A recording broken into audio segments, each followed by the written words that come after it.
नमस्कार, मैं हूं रवि रंजन। आप देख रहे हैं विमर्श न्यूज। उत्तर प्रदेश चुनाव के बाद देश में राष्ट्रपति का चुनाव होना है और इस चुनाव को लेकर बीजेपी और आरएसएस ने मंथन करना भी शुरू कर दिया है। ये बहुत ही दिलचस्प चुनाव होने वाला है क्योंकि अभी अगला राष्ट्रपति कौन होगा, क्या कोई महिला राष्ट्रपति फिर हो सकती है, इन सब पर कयासों के बाजार गर्म हैं। उत्तर प्रदेश की राज्यपाल आनंदीबेन पटेल, उपराष्ट्रपति वेंकैया नायडू और केरल के राज्यपाल आरिफ मोहम्मद खान के नाम की चर्चा जोरों पर है। तो कौन होगा देश का अगला महामहिम राष्ट्रपति? आखिर आनंदीबेन पटेल, आरिफ मोहम्मद खान और वेंकैया नायडू के नाम की चर्चा क्यों है जोरों पर? देखिए हमारी खास रिपोर्ट। राष्ट्रपति रामनाथ कोविंद का कार्यकाल 25 जुलाई 2022 को खत्म हो रहा है। 5 महीने बाद राष्ट्रपति पद के लिए चुनाव प्रक्रिया शुरू हो जाएगी। इसके पहले बीजेपी और आरएसएस के भीतर राष्ट्रपति पद के प्रत्याशियों के नाम को लेकर मंथन शुरू हो गया है। उत्तर प्रदेश, उत्तराखंड, पंजाब, गोवा और मणिपुर के विधानसभा चुनाव के बाद नामों पर मंथन और तेज हो जाएगा। इस बीच राष्ट्रपति पद के प्रत्याशी के लिए बीजेपी और आरएसएस के बीच 4 नामों की चर्चा सबसे ज़्यादा हो रही है। इसमें यूपी की राज्यपाल आनंदीबेन पटेल, केरल के गवर्नर आरिफ मोहम्मद खान, कर्नाटक के राज्यपाल थावरचंद गहलोत और उपराष्ट्रपति वेंकैया नायडू प्रमुखता में शामिल हैं। हालांकि पीएम मोदी आखिरी मौके पर नया नाम लाकर सबको चौंका सकते हैं, जैसा कि अक्सर ये देखने को मिला है। क्या देश का अगला राष्ट्रपति कोई महिला हो सकती है, या क्यों इन्हीं नामों की चर्चा हो रही है? जैसा कि मैंने आपको बताया कि उत्तर प्रदेश की राज्यपाल आनंदीबेन पटेल, देश के उपराष्ट्रपति वेंकैया नायडू, केरल के राज्यपाल आरिफ मोहम्मद खान और कर्नाटक के राज्यपाल थावरचंद गहलोत के नाम की चर्चा जोरों पर है।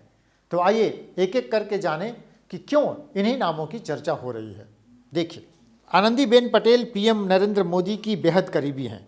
वे उत्तर प्रदेश की राज्यपाल हैं, गुजरात की सीएम रह चुकी हैं। तर्क दिया जा रहा है कि एनडीए के पहले कार्यकाल में भाजपा ने वैज्ञानिक अब्दुल कलाम को राष्ट्रपति पद पर प्रत्याशी बनाया था।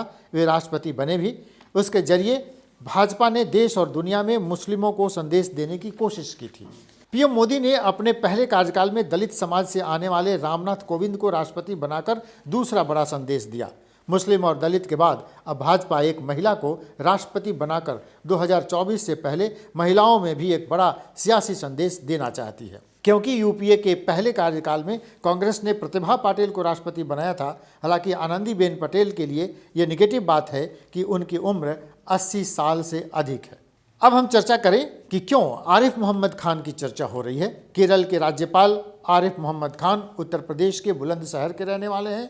शाहबानो केस को लेकर आरिफ ने राजीव गांधी सरकार में केंद्रीय मंत्री पद से इस्तीफा दे दिया था, जिसके बाद वह सुर्खियों में आए थे।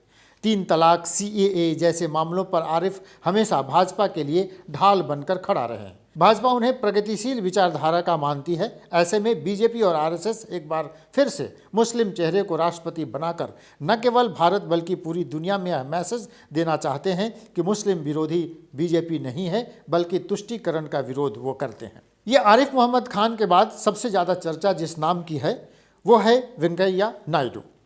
उपराष्ट्रपति वेंकैया नायडू आंध्र प्रदेश के रहने वाले हैं और लंबे समय से भाजपा से जुड़े हैं। नायडू 2002 से 2004 तक भाजपा के राष्ट्रीय अध्यक्ष भी रहे हैं। वे अटल बिहारी सरकार में केंद्रीय ग्रामीण विकास मंत्री भी रहे हैं। मोदी सरकार में शहरी विकास, आवास, शहरी गरीबी उन्मूलन, सूचना प्रसारण तथा संसदीय कार्य जैसे महत्वपूर्ण महकमे की कमान उन्होंने संभाली है। वेंकैया नायडू अगस्त 2017 से उपराष्ट्रपति हैं। नायडू को राष्ट्रपति बनाकर भाजपा दक्षिण भारत में अपनी जमीनी पकड़ को और मजबूत बनाना चाहती है।